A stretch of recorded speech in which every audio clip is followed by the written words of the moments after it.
end at the end of the banquet scene. But I didn't get a chance to go over some stuff, and there's just too much stuff about it that's too good to just look at Joe in the back there for taking those pictures. Good Joe in the back there for taking those pictures. And great humiliation to me that they're actually on a big screen. But you know, whatever. Just don't post them to the universe. Anyway. But it was fun. I have a question. That's really good. Yeah, question to start with. Yeah. One of them looked like it was you holding a dagger. Was that? Oh, maybe I should explain. One of them looked like it was me holding a dagger. Oh. Alas, it was I, indeed. Yeah, just without the spectacles and with the spectacle of an outfit. So, yeah, so that was me. Oh, it was you. Yeah, it still is, if it shows up again. Okay. Welcome those who are coming in. Okay, so I think it's 993, am I right, on the right side there in the middle, where I'm kind of reviewing quickly the end of the banquet scene that we did last week. And I'll try to get through this as fast as I can so we can do more stuff. Macbeth says, at about line 47, "What, my good lord? Thou canst not say that I did it. I never shake thy gory locks at me." Like it's a joke that he's trying to cover. And then, you know, Ross says, "Gentlemen, Ross, His Highness is not well," because he still looks a little crazy. And Lady Macbeth says, "Sit worthy friends, my lord is often thus and hath been from his youth." So, of course, the explanation that she is giving is that this is nothing new. He's had these tendencies to have these little fits and these little moments ever since he was young, right?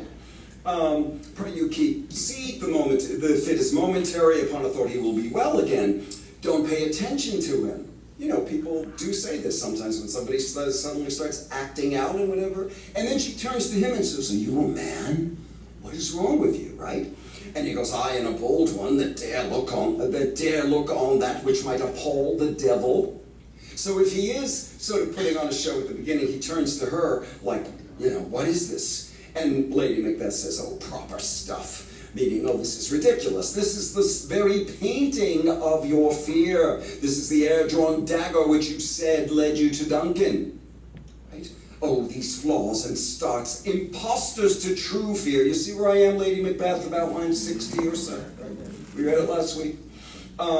Would well become a woman's story at a winter's fire. Authorized by her grandam. Shame itself. Why do you make such faces?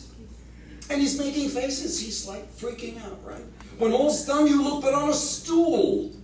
And in fact, in those days, they would be sitting not at high chairs, but probably at stools, okay? And Macbeth says, "Prithee, see there, behold, look, lo, how say you?" And then to the ghost he says, "Why, what care I if thou canst nod? Speak too." Meaning the ghost is kind of making faces at him. "If charnel houses and our graves must send those we bury back, our monuments shall be the maws of kites." What is he saying? Right? If things can come back from the dead, then our funerary monuments will be the belly of kites, of wild birds that will just fill them up. It doesn't mean anything anymore to be buried and dead. And the ghost leaves. Lady Macbeth says, "What, quite unmanned in folly?" And again, there's her challenging his manhood in many cases. And here's another. And he says, "If I stand here, I saw him." Lady Macbeth says, "Fie, for shame." And Macbeth says this, "Blood hath been shed ere now in the olden time, ere humane statute purged the gentle weal.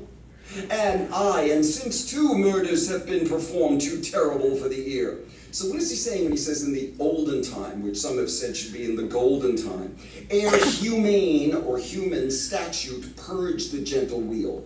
It means murders were committed before there were laws saying thou shalt not kill. You shouldn't commit murder. There were murders going back that far back.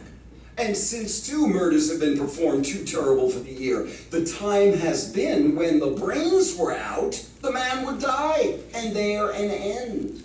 Well, whose brains did he bash out? Duncan's.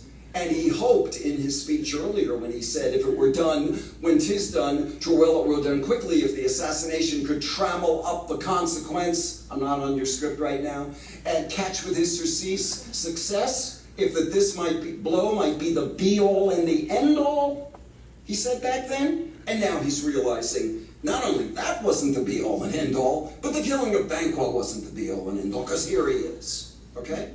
But now they rise again with 20 mortal murders on their crowns, the gashes that Banquo has, and push us from our stools. This is more strange than such a murder is. This is even more strange and unnatural than the murder itself. Lady Macbeth, my worthy lord, your noble friends do lack you, they're waiting for you. I do forget. He turns to them all.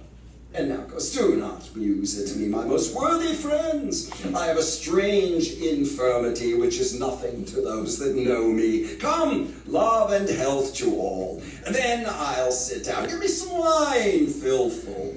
So the cup is full, and he's all ready to give the next toast. And he says, I drink to the general joy of the whole table, and to our dear friend Banquo, whom we miss. Would he were here.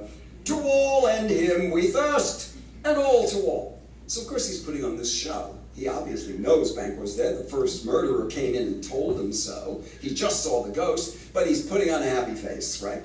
And the lords will go, our duties and the pledge. And the next line is a vaunted